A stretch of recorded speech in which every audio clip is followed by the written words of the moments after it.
가습기 살균제 참사가 세상에 알려진 지 벌써 11년이 지났지만 피해 보상 문제는 좀처럼 해결되지 않고 있습니다. 민간기구인 피해구제조정위원회가 만든 최종 조정안은 가장 큰 금액을 부담해야 할 기업 2곳이 거부하면서 무산됐는데요.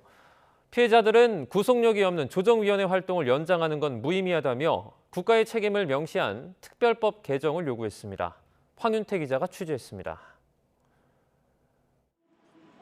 7년 전 가습기 살균제를 쓰던 아버지를 폐병으로 잃은 김미란 씨. 지난주부터 홀로 국회 앞에서 가습기 살균제 조정위원회 활동 연장에 반대하는 시위를 벌이고 있습니다.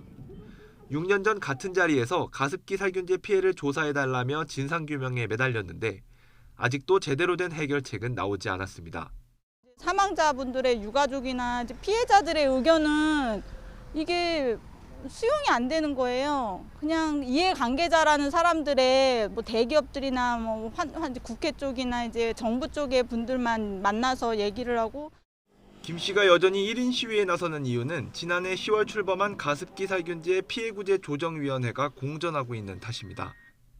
최근 조정위에서 가습기 살균제 판매 기업들이 모두 합쳐 최대 9,200억 원을 부담하도록 하는 배보상안을 마련했지만 무용지물이 됐습니다. 조정위가 민간기구라 강제력이 없다 보니 가장 책임이 큰 두 기업, 옥시와 애경이 부담금이 너무 크다며 조정안을 거부한 겁니다. 조정위는 두 기업을 설득하겠다며 지난 6일 활동기간 연장을 결정했지만 합의안이 나오긴 쉽지 않은 상황. 조정위 관계자는 YTN과의 통화에서 일부 피해자 단체의 요청을 받아 활동 연장을 결정하게 됐다면서 피해자 단체들이 많아 모든 의견을 수렴하기가 현실적으로 어렵다고 설명했습니다. 피해자와 유가족들은 또다시 거리로 나왔습니다. 국가의 책임을 명시하고 옥시와 애경의 책임을 포함하는 제대로 된 배보상안 마련을 위해 특별법 개정을 요구했습니다.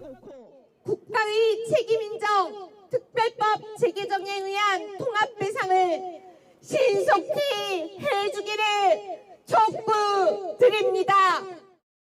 가습기 살균제 특별법은 지난 2020년 피해자 범위를 넓히는 내용으로 한 차례 개정이 이뤄진 뒤 별다른 논의가 없는 상황.